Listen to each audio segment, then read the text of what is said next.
there, good evening. You're watching London Live News at 6 with Alicia Edwards. Coming up tonight, a sting in the tail of the Jubilee weekend. TfL warn people to avoid using the tube next Monday over planned strike action.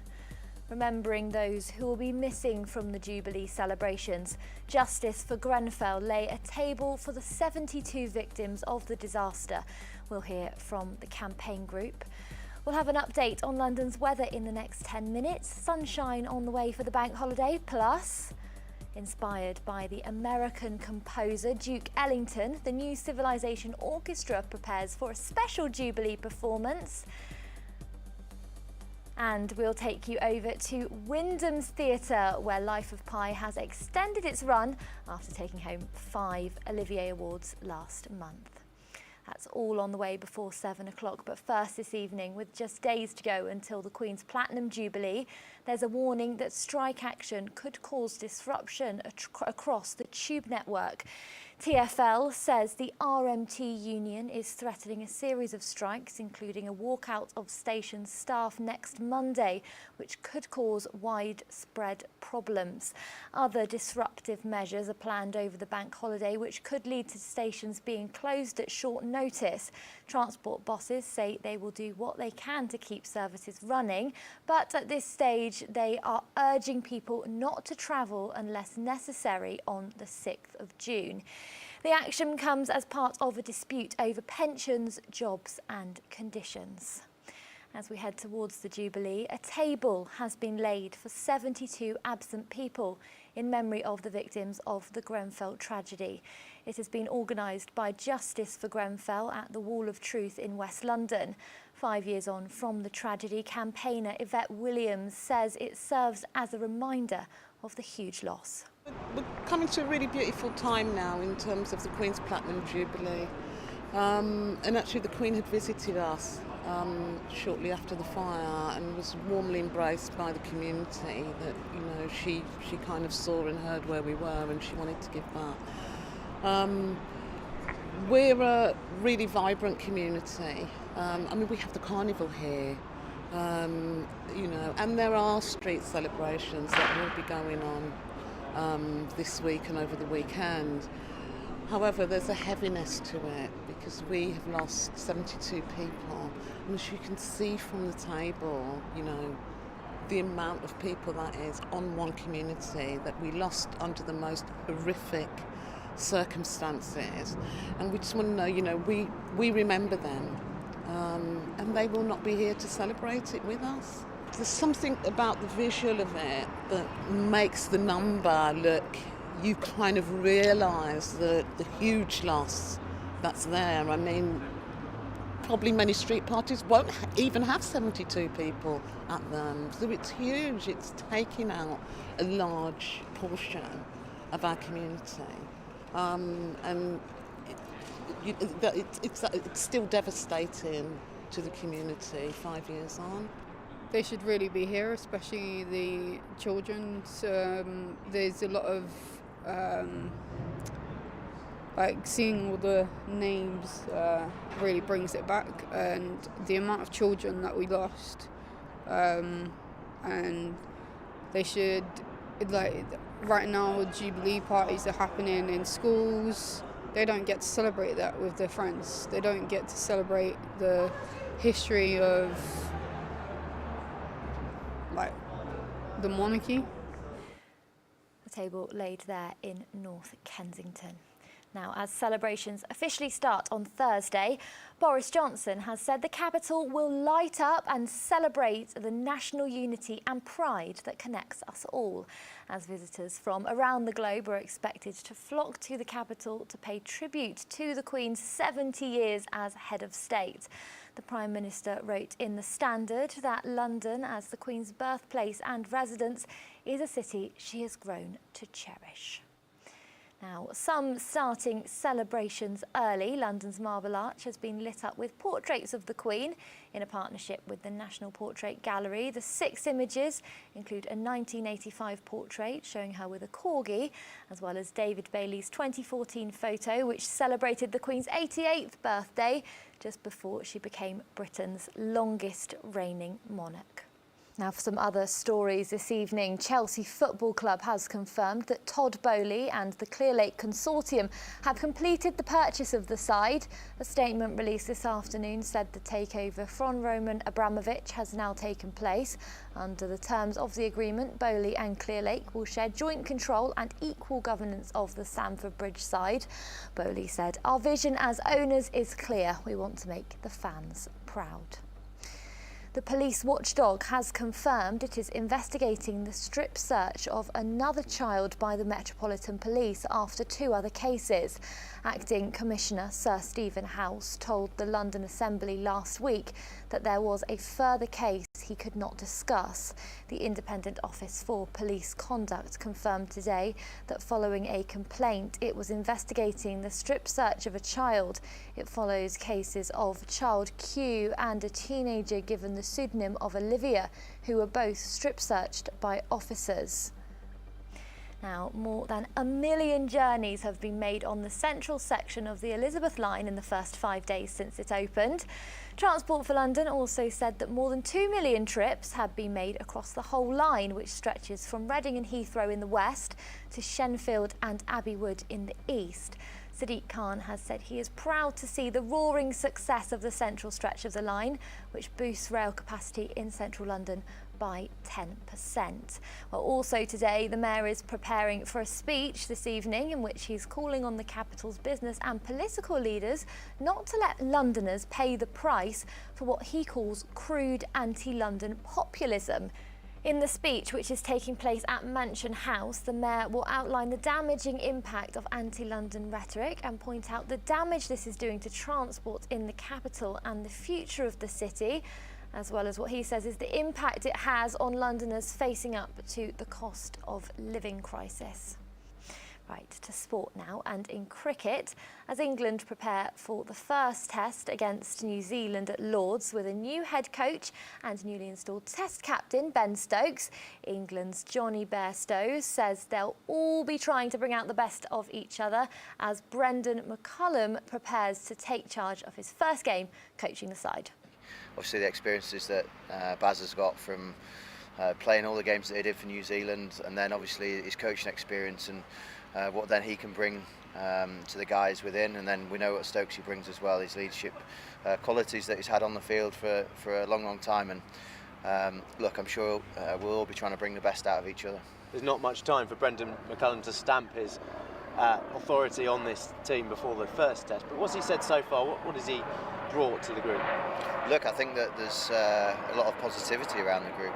First and foremost, I think that it's about taking wickets, it's about going out and winning key periods of the game and winning games of cricket. That's what we're here to do, that's what we want to be doing. But at the same time, that takes time to play in that kind of fashion. We saw it with the white ball side, and how that transition took a little bit of change in the time and the shift that took. And no doubt that will be the same within this. Johnny Bairstow there at Lord's. England-New Zealand begins at Lord's on Thursday. Right, it's time to take a look at the weather now, see if it's going to be sunny this bank holiday. Well, the rain is holding on into the evening. We can expect lows of 10 degrees overnight. It's clearing up tomorrow morning, a bright start to the day, but those spells of rain are making a return during the day tomorrow, but clearing for a sunny evening. Highs of 15 degrees. Looking ahead to Wednesday, it's going to be 19 degrees and sunny, and luckily that weather is staying with us for the bank holiday. Highs of 20 degrees on Thursday and even better, 21 on Friday and sunny all day. That to look forward to. Right, just before the break, not something you see every day.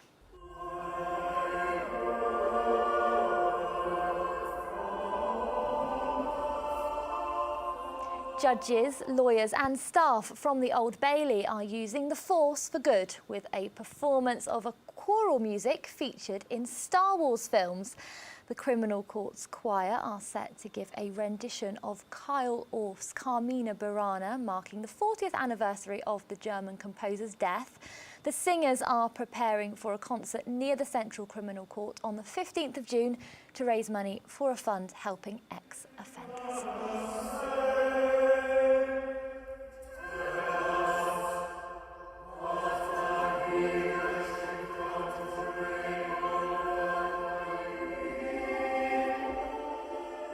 Time for a break now, but on the way. Can you travel the world while avoiding air travel? Well, a new book tells us how.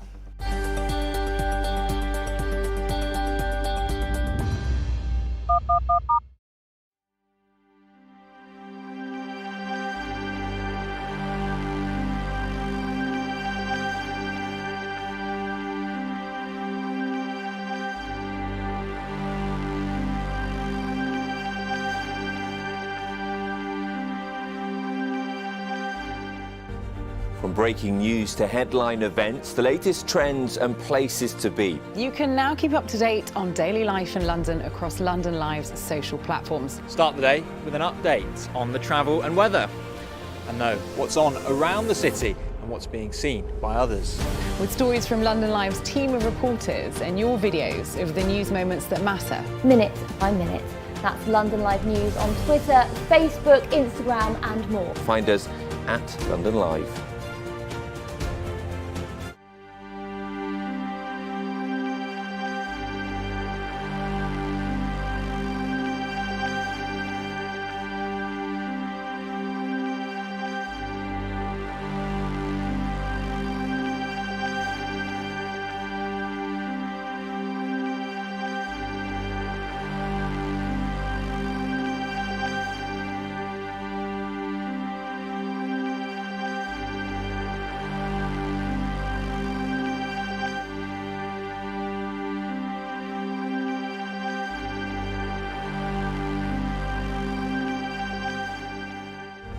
From breaking news to headline events, the latest trends and places to be. You can now keep up to date on daily life in London across London Live's social platforms. Start the day with an update on the travel and weather, and know what's on around the city and what's being seen by others. With stories from London Live's team of reporters and your videos of the news moments that matter. Minute by minute. That's London Live News on Twitter, Facebook, Instagram and more. Find us at London Live.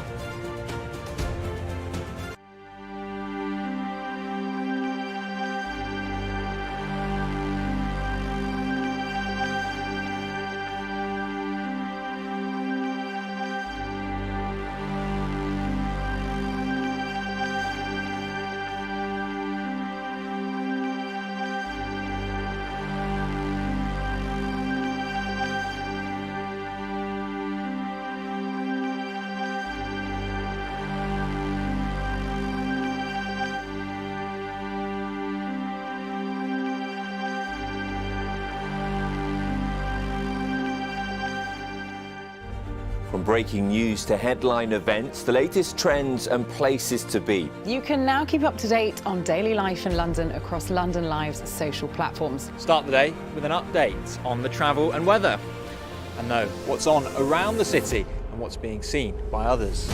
With stories from London Live's team of reporters and your videos of the news moments that matter. Minute by minute. That's London Live News on Twitter, Facebook, Instagram and more. Find us at London Live.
Hello there, welcome back. Time for a look at some other stories affecting Londoners this evening. Ministers have been warned that the UK could face large-scale power cuts this winter, caused by potential gas shortages. The Times says government modelling shows as many as 6 million homes could be cut off in a worst-case scenario situation.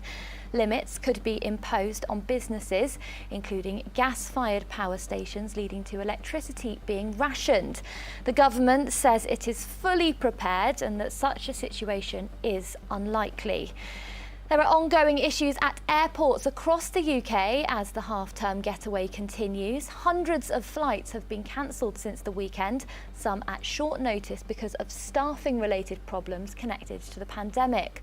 Operators say the surge in demand for holidays is likely to lead to more problems across the Jubilee bank holiday.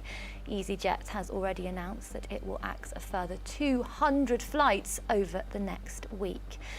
Meanwhile, drivers are being warned to prepare for long delays on popular routes during the bank holiday, as nearly 20 million Brits have journeys planned. A survey by the RAC shows drivers' travel plans indicated that Friday is likely to be the most congested day on the roads, as day trippers combine with families returning home from half-term breaks. The M25 anti-clockwise from junction 17 to junction 12 has been highlighted as a likely congestion hotspot, something to consider if you're travelling later this week. Now, more than £90 million is set to be awarded to upgrade public buildings in the capital with affordable low-carbon heating and energy efficiency measures. Ministers say decarbonising the public sector could save taxpayers in England an estimated average of £650 million per year on energy bills until 2037. Well, Lord Callanan is the Business and Energy Minister and has been telling me which London buildings stand to benefit. Okay, yeah, it's £90 million for London. It's part of a £500 million, the latest phase of the scheme across the United Kingdom. Very happy to run through some of the recipients in London, if you wish. The Royal Botanic Gardens in Kew is using 4.4 million of the funding for 2 projects to decarbonise the Grade 2 listed Nash Conservatory and the Jodrell Laboratory with heat pumps and LED lighting. London Borough of Lambeth receiving 1.4 million to install heat pumps at Brixton Recreation Centre. Imperial College NHS Trust getting about 23 million for 2 projects for heat pumps, LED lighting and insulation. Charing Cross Hospital. Ealing receiving 7.2 million. Hounslow 2.4 million, Barnet 6 million for a range of different schemes. Loads of London buildings there getting these upgrades. It sounds like an awful lot of money to be putting into these buildings. What are the long-term benefits? Why is it essential that this is done? Well, the long-term benefits are, firstly, it makes them more efficient. So there's lots of insulation, there's more efficient heating systems. So it will save them money on their running costs in the longer term. So, of course, the more that they save on energy bills and running costs is the more that they can put into public services. But also it contributes to our long-term decarbonisation plans and helps the fight against climate change. We had a report just last week on the show showing that businesses are also feeling the impacts of the cost of living crisis in terms of keeping these buildings running. When on top of that, so many staff are working from home now and there's a push to get people back to the office. How realistic is that now for businesses? Well, it's clearly a very difficult time for businesses as it is for households. The war in Ukraine has sent gas prices up to record levels. And the only long-term solution for us in the UK is to use less energy, use gas coming from unstable parts of the world. Sadly, our gas in the North Sea is declining production-wise. So we're spearheading a massive push for renewables. We announced extra funding for renewables. We're now spending something like 90 billion over the next few years on renewable electricity, chiefly from offshore wind, but also from solar, onshore wind as well. And that will generate more of our energy resources from here in the UK rather than relying on unstable world energy markets. Business and Energy Minister Lord Callanan there. Now, in a bid to encourage more people to consider greener forms of transport, a new book uncovers the ways to travel the globe whilst flying less. written by Helen Kofi, the travel editor at The Independent. The book looks into how we can travel sustainably as we move closer to the 2050 target of net zero. Henry has been speaking to Helen about why she decided to take on the project. It is about how I embarked on a kind of mission to give up flying. Originally, it was just going to be for a year, for 2020. And then, as we all know, many of us gave up flying in 2020 without our consent. So I did it in 2021 as well. And I've done it this year too. So I won't be taking a single flight, definitely until at least 2023. And it's a kind of combination of my travel experiences going flight free and traveling by train, by boat, by bike. And it's also digging into the kind of the climate science around it. Why is flying so bad for the environment? Because it's really a climate change kind of book. And also things like, you know, do we have technology that means we could have net zero flying in the near future? Does offsetting actually work? All that kind of stuff. So it's kind of part travel memoir and part climate change investigation, I would say. I feel like this is a really important book because it's looking at the future of the travel industry as we become more aware of the damage that we're doing to our planet. So I know you said that you wanted to do this for 2020, but why did you decide to do it in the first place? I don't know if you'll remember in 2019, there was quite a lot of momentum around sustainability in general. And one of the things that happened in the travel sphere was this movement started in Sweden called Flygskam. It's probably the non-correct pronunciation, but it literally translated to flight shame. The idea being that at this point in the climate emergency, flying shouldn't be something we feel to be aspirational or proud of, but something we should feel a little bit shady about doing. Like maybe you don't want people to know if you've got on a plane. And very quickly found there was a campaign called Flight Free UK, which encourages people to pledge to give up flying for an entire year and see how they find it. So I interviewed the founder of that, Anna Hughes, interviewed some of the pledgees. And it's funny, it just planted this seed in my mind that just kept growing about, well, what if I tried to do this as someone that travels for a living, whose job is to write about travel? I wonder how I would find it. I wonder if it could help inspire other people to give it a go. And it really just changed my whole mindset about my own lifestyle, actually. So how easy is it to, really enjoy yourself, maybe go away for, it could range from, I don't know, a few days to several months without going on a plane, because so many people see holidays and travelling, they need to fly. So how easy is it to not go by airplane? Well, there are two things really. I would say for me, I found it much more enjoyable. So every trip I did felt like kind of a real adventure, something exciting and exhilarating in a way that actually getting on a flight does not. And it really enriched the travel experiences I had. But in terms of being easy, I think at the moment, I'll be honest, it's not as easy at all. It's really not. It's not set up for that. It's more expensive normally.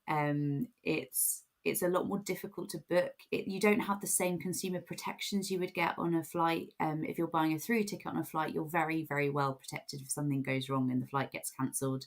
We do need to look at making train travel easier and simpler to book and feeling more confident that you're not going to get messed around if something goes wrong.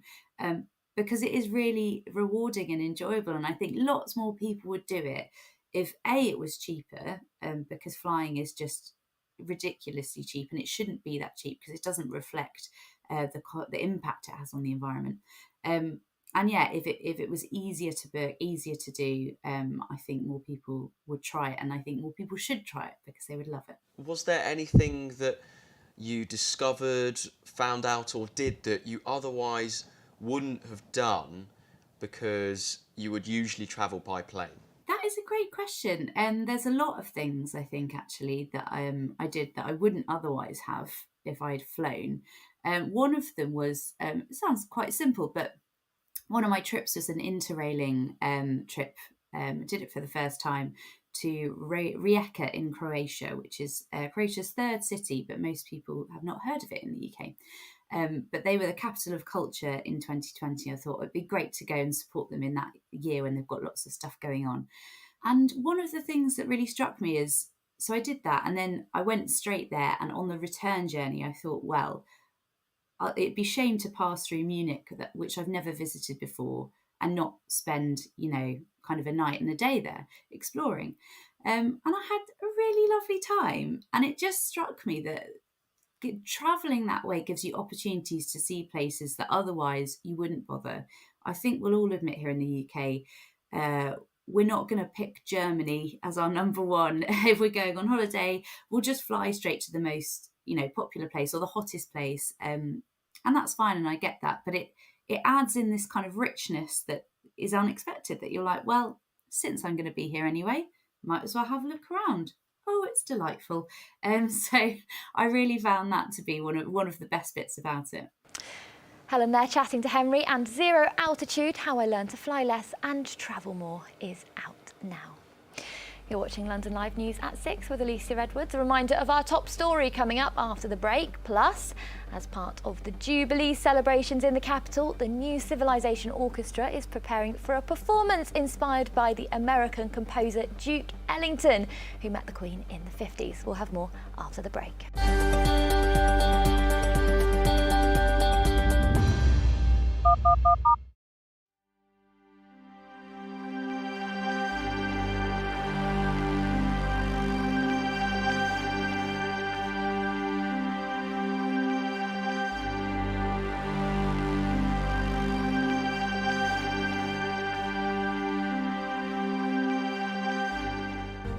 From breaking news to headline events, the latest trends and places to be. You can now keep up to date on daily life in London across London Live's social platforms. Start the day with an update on the travel and weather, and know what's on around the city and what's being seen by others.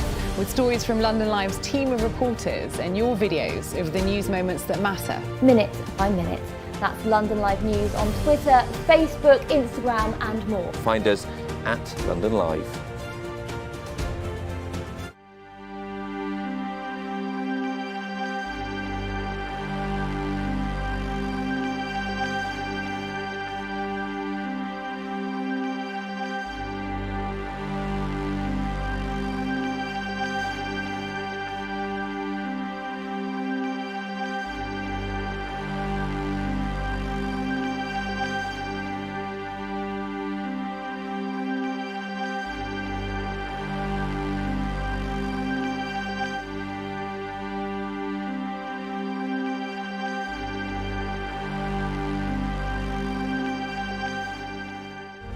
From breaking news to headline events, the latest trends and places to be. You can now keep up to date on daily life in London across London Live's social platforms. Start the day with an update on the travel and weather, and know what's on around the city and what's being seen by others.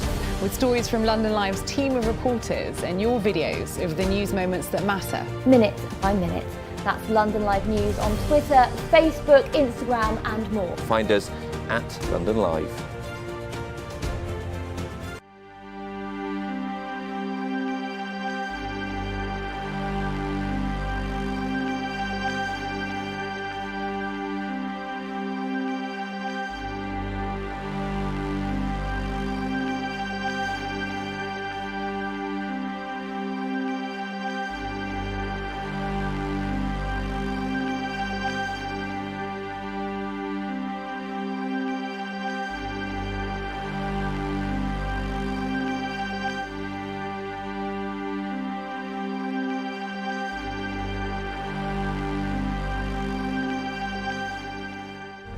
From breaking news to headline events, the latest trends and places to be. You can now keep up to date on daily life in London across London Live's social platforms. Start the day with an update on the travel and weather, and know what's on around the city and what's being seen by others.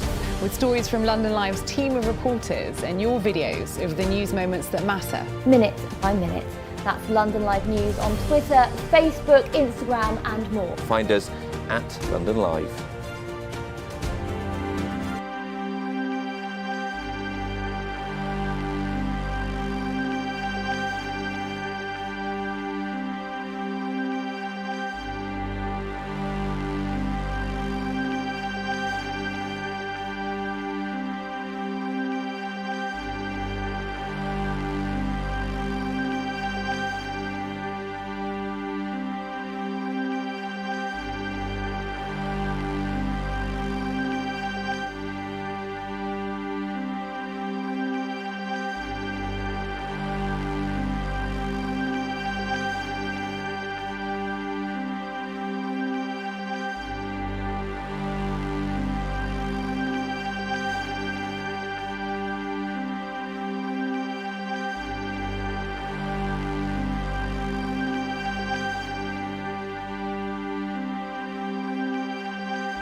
there, welcome back. A reminder of our main story this evening. With just days to go until the Queen's Platinum Jubilee, there's a warning that strike action could cause disruption across the tube network. TfL says the RMT union is threatening a series of strikes, including a walkout of station staff next Monday, which could cause widespread problems. Other disruptive measures are planned over the bank holiday, which could lead to stations being closed at short notice. Transport bosses say they will do what they can to keep services running, but at this stage they are urging people not to travel unless necessary on the 6th of June. The action comes as part of a dispute over pensions, jobs and conditions. Now, as part of the Queen's Jubilee celebrations, the New Civilization Orchestra is putting on a show inspired by the American composer Duke Ellington. Some of the music being played is an ode to the Queen, who met Ellington in 1958. Tanya has been speaking to the pianist and musical director, Peter Edwards, who will be leading the orchestra, about what we can expect from the show and how his career in music first began. But first, let's take a listen.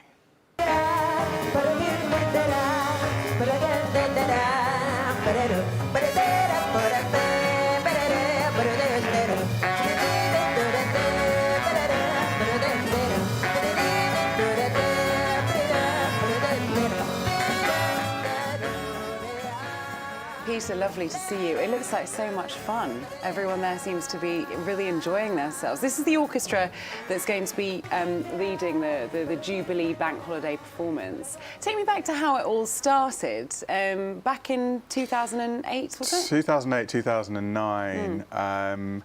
The bass player you see there, Gary Crosby, he's the artistic director of the New Civilization Orchestra. I was at music college studying, and Gary I've been working with as part of an organisation called Tomorrow's Warriors, which develops young jazz musicians. And Gary and I started talking a lot about Duke Ellington. I was doing a bit of study of Duke Ellington's work, this particular work that we're going to be performing, which is called the Queen Suite. And Gary approached me and said, if you want to try and put together a big band to try and play Duke Ellington's work, let's see if we can work with some of the musicians that he knows and some of my peers and some of the musicians that have been developed through Tomorrow's Warriors. And that's how the New Civilization Orchestra really started. A really collaborative effort with lots of people that you probably have worked with at some point during...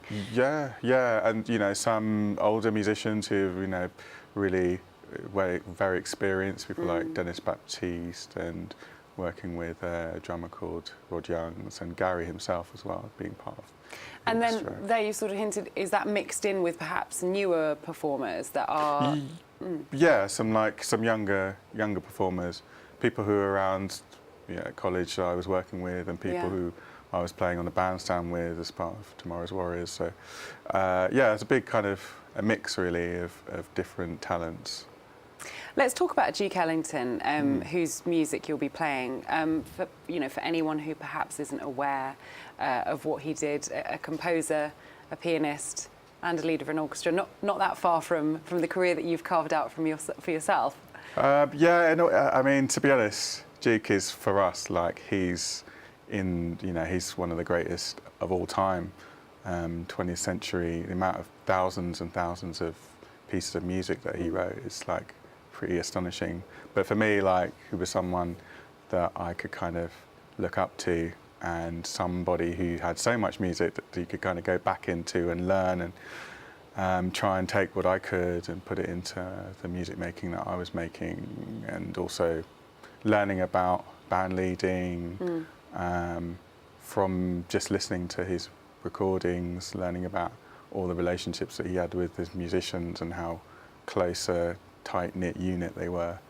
So yeah, really, really inspiring person to be around, to be honest, to hear his music. And that is the music that will be played out over the bank holiday weekend. Tell us about the performance. Are there any sort of odes to the Queen in there? Well, to be honest, this piece of music he dedicated to the Queen after meeting her in 1958. And actually it was kind of, he'd only given a single LP to her of the music. So it wasn't really known about until the late 90s when it was performed by another orchestra, Bob Wilbur's orchestra. And his kind of gift really was about taking themes like nature. He has like biblical references as well. So he kind of, he gave her, a gift fit for a queen, to be honest. It's pretty remarkable music. And the orchestra describe themselves as, shapeshifters and can adapt to any sort of different style. For you as a musical director, is that quite exciting to be able to work across, different genres and bring different things to the orchestra? Yeah, it's really exciting. I mean, we get to collaborate with dance companies. We've done stuff with film. We've done all sorts of different projects. So like the last project we did actually was playing Marvin Gaye's music, What's Going On. Before that we played the music of Joe Harriott, who's a very important British Jamaican saxophonist and composer. So we like to kind of work with all different types of art forms. We always try and make the experience kind of like an immersive experience. So it's not just music necessarily on its own, and we're always trying to find bigger works that haven't really been played before, not that well known. So particularly with Duke Ellington's music, the Queen Suite, and some other pieces of music that we're performing, we're actually kind of trying to put his name out there again, and we're also playing some of my music as well. So it's going to be a really nice performance, a really kind of celebratory night as well. So let's talk more about your music and how it started for you. I believe it started with the piano at the age of 6. Yeah. I'm the youngest of 4, and my older siblings were all having piano lessons, and I wanted to kind of get involved and would be playing on the piano and sounds like an amazing household to grow up in.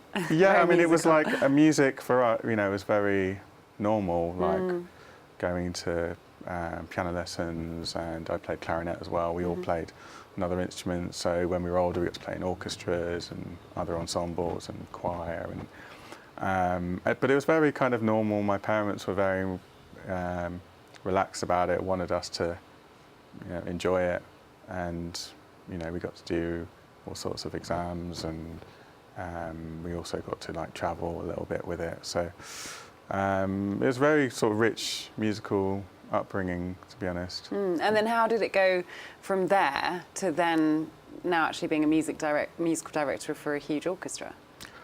Well, to be honest, when I was younger, it wasn't something that I wasn't aiming for, to be honest. It was something that I was sort of developing the skills from doing other things. So I would play piano and then get to work with singers, and then playing in orchestra, as a young musician, playing in orchestra, playing clarinet, you get to watch the conductor, and there's lots of things I kind of took in, but wasn't thinking, I want to be a conductor, I want to be a musical director. It's more I kind of gained lots of little skills along the way, started to watch people, and then realised actually it was something that was quite unique, and something that kind of fit all these little pieces of tools and skills that I'd learned along the way, and then I realised I can put them together, and actually I think that this role would suit me really, really well.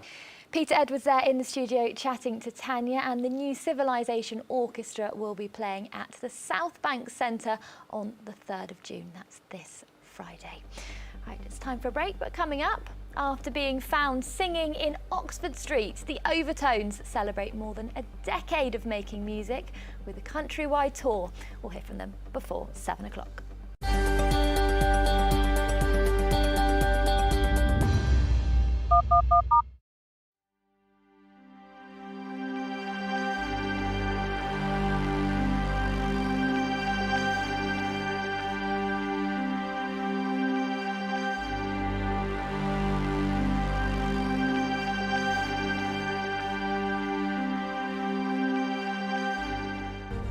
From breaking news to headline events, the latest trends and places to be. You can now keep up to date on daily life in London across London Live's social platforms. Start the day with an update on the travel and weather, and know what's on around the city and what's being seen by others.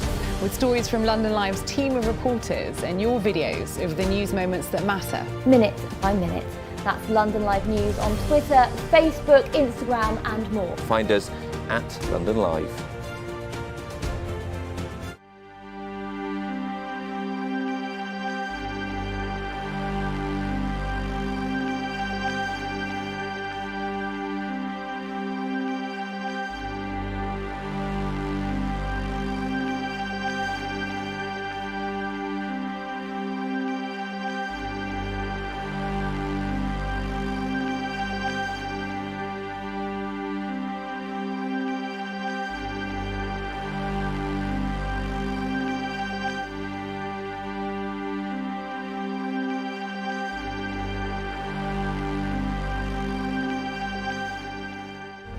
From breaking news to headline events, the latest trends and places to be. You can now keep up to date on daily life in London across London Live's social platforms. Start the day with an update on the travel and weather, and know what's on around the city and what's being seen by others. With stories from London Live's team of reporters and your videos of the news moments that matter. Minute by minute. That's London Live News on Twitter, Facebook, Instagram and more. Find us at London Live.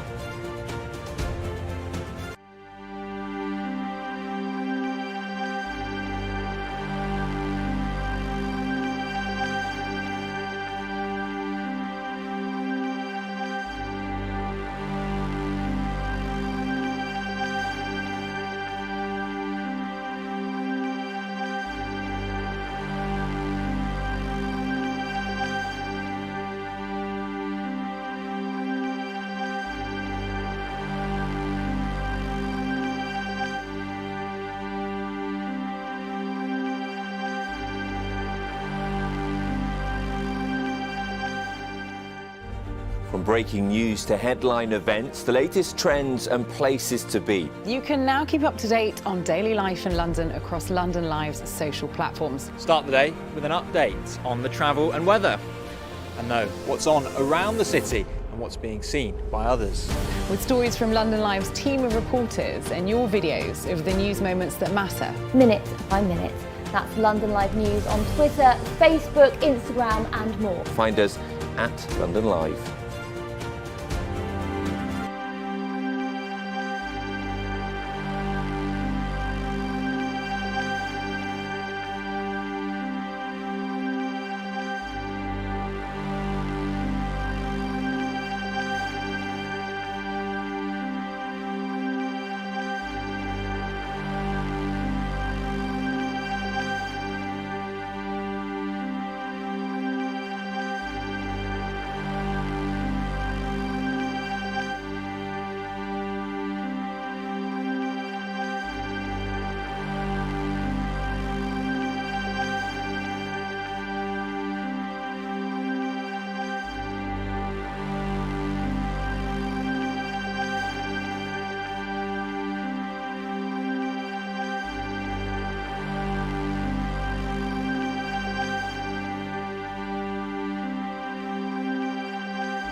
Hello there, welcome back. You're watching London Live News at 6. Right, some theatre for you now. Having taken home 5 Olivier Awards, including Best New Play, Life of Pi has extended its run in the West End until October. The story has been adapted for stage by Lolita Chakrabarti, who joined us at the Wyndham's Theatre alongside a very special guest. This is my boat! So I'm sitting on a boat in the middle of in London, in the middle of London's West End, because Life of Pi is about a young boy from Pondicherry in India whose family own a zoo. And because of political unrest at the time, they leave India and they go to Canada. But on their way to Canada, the ship in which they're travelling with all their animals sinks. and the only survivor, human survivor, is Pi. And several of the animals. So they all end up on a boat. An orangutan, a hyena, a zebra and a Royal Bengal tiger end up on a boat in the middle of the Pacific Ocean for 227 days. And the whole play is about who survives, what do they eat, and what happened. So the thing about Richard Parker is he's a Royal Bengal tiger, and there he is.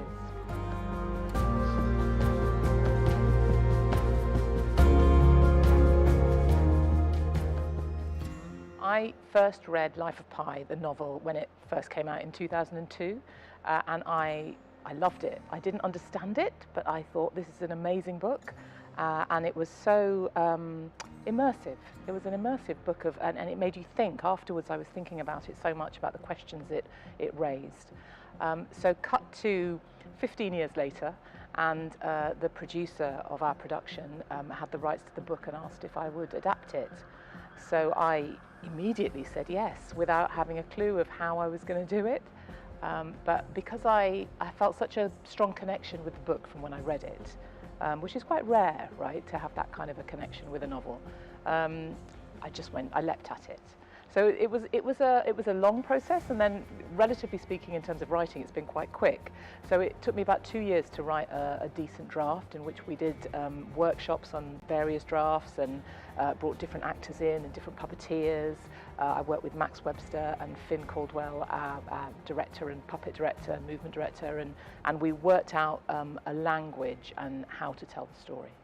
Writing's quite a solitary thing. You do it on your own in front of a computer, and you play all the parts in your head, or you play them out in the office that you're writing in. So when you get into a room with the other creatives, it's an amazing feeling, because everybody brings their speciality, and they also bring their specific focus from the angle that they're thinking of. So the actors will come in and they're all thinking of their particular character. The designer will come in and think, well, how do I make a boat on a stage that doesn't move? And the video projectionist will think, well, how do we make water? So everybody is thinking of their area and how to create the story. So it just starts to fizz, really.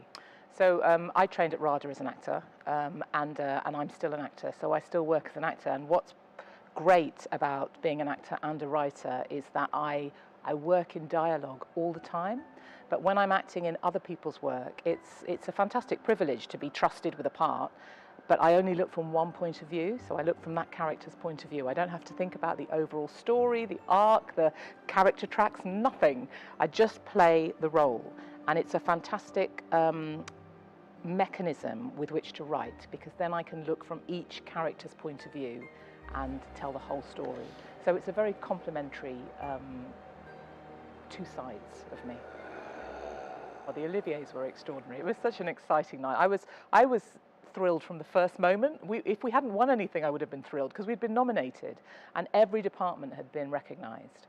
So that was just thrilling. So when they started saying, oh, they've won and it was our show, it was just, I mean, amazing, right? You dream of things like that. So it was a total stamp of the industry recognising what we've done, because the audiences are amazing and the audiences really tell us on the stage, this works. But when the industry also says, you've done a good job with these awards, it's a really lovely thing. It was so important that the puppeteers won an Olivier, because there were 7 of them who each got an award. It was lovely to see them all up there. And I think they didn't believe they would win, because puppeteers are never recognised. You know, they work their socks off, and the acting skills of the puppeteers it's a very particular kind of acting.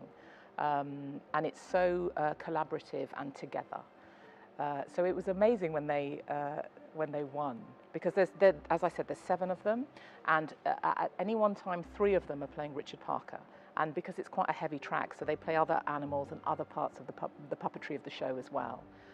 But between them, at some point in the run, they all play Richard Parker.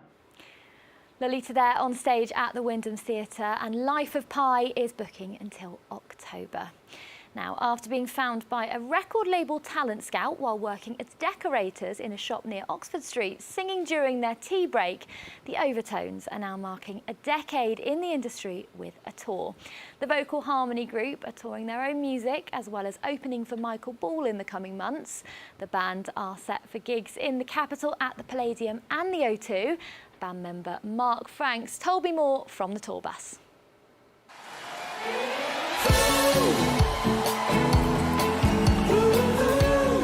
Here we go, boys.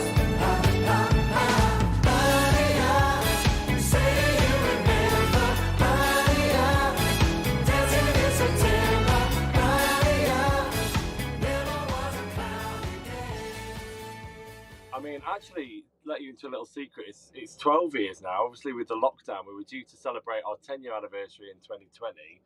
And now, obviously, we're in 2022. So, yeah, 12 years together. It's a bit of a strange one, but we'd been together as a band for quite a number of years before we got discovered. And we actually got discovered. To be honest, we'd run out of money. So we decided to carry on doing what we loved. We'd set up a painting and decorating company. Mike and Darren were already doing a few odd jobs, around and about. And so we all decided to just come together. And it was a way for us to be able to work, earn money and rehearse at the same time. So on that particular day, we were decorating an office on just off Oxford Street in London. And we had a bit of a tea break, so we thought we'd rehearse for a gig that coming weekend. And I mean, it sounds a bit unrealistic, but if you knew us back then, we would just sing anywhere, like whether we were on the tube or walking down the street, and we used to get stopped quite a bit. And this particular day, we're singing outside these offices. I think it was Longest Time, Billy Joel. We were doing an a cappella of that. And this woman came up to us and she was chatting away and she was saying, "Oh, you guys sound amazing," and gave us a business card. And we didn't realise at the time, but it was Warner Music, and to sing for them. So that's what we did. And the rest is history. So I mean, very, very lucky boys. I think we always try to put ourselves in the way of luck, singing everywhere and, chatting to everybody and networking and knocking on every door, with our demo tapes at the time. Can you believe it? Certainly wasn't an overnight success, but we got there in the end. So over the last 12 years as a band that you've been out touring, how's the whole experience been for you guys? What has it offered you as, in terms of the experiences that you've had as a band together? I mean, we've been really, really lucky. Not many acts can say that, they've been around for 12 years. So for us, it's all down to the fans, and we can never thank them enough. Really, they've been so loyal over the years, and I don't know whether you can tell on your screens, but I'm actually on a tour bus at the moment. So we're currently on our 10-year anniversary tour. We've just landed this morning in Bexhill on the tour bus, and just opened the curtains to see the sea in front of me, which is lovely. But yeah, so it's lovely to come back to the same venues every year, and we have the same loyal fans that come back, and it really feels like a bit of an Overtones family in a way, because it's, we see all the same faces and we all come together. And you can imagine, like, this year is very poignant. We've had to cancel 3 tours to get here, and we've all been absolutely gutted not to be on the road and not to be doing what we love. So ironically, the atmosphere in the theatres has been absolutely electric, because everyone has been, I guess everyone's been locked up, and for us to be able to party together again and to celebrate, for us to celebrate these 10 years, and for everyone else to be celebrating being out again and being together and singing and dancing. It's one thing to be listening to music and streaming it on Spotify and in the comfort of your own home, which is great, but there's nothing that beats being in a theatre in that atmosphere, all singing together. It's been absolutely awesome so far. You've got so much coming up. Obviously, you've got 2 dates in London in next month. Whereabouts are you going to be heading in London? So our tour date is the 5th of June. We're going to be at the Indigo 2 at the O2, which is a venue that we've played many times, and it's so much fun because it's the only venue on the tour that's more like it's almost like a bar venue. So there's a bar at the back, and it feels a bit like a sort of a club kind of vibe. And there's yeah, there's no atmosphere like it, because everyone has a few drinks, and before you know it, we're all up on our feet, like dancing and singing. And the thing with us is that if you don't know the Overtones, we sing a lot of the majority of our back catalogue is classics, classics from the 50s and 60s and 70s too. So, you already know all the songs, and, inevitably you know all the words. So after a few drinks, you're just singing along. And obviously, we were discovered in London, and although we're based all around the country, we always come together in London for rehearsals and at the studio. So the London date is always really special for us. And the Indigo 2, if anyone's been, will know what a great night it is. There we go, Mark Franks there. And the Overtones are set to be at the O2 on the 5th of June this weekend, and the Palladium on the 11th. Right, it's time for a check on the weather now before we leave you. The rain is holding on into the evening, lows of 10 degrees overnight. It's clearing up tomorrow morning, a bright start to the day, but those spells of rain are making a return during the afternoon tomorrow, but clearing up for a sunny evening.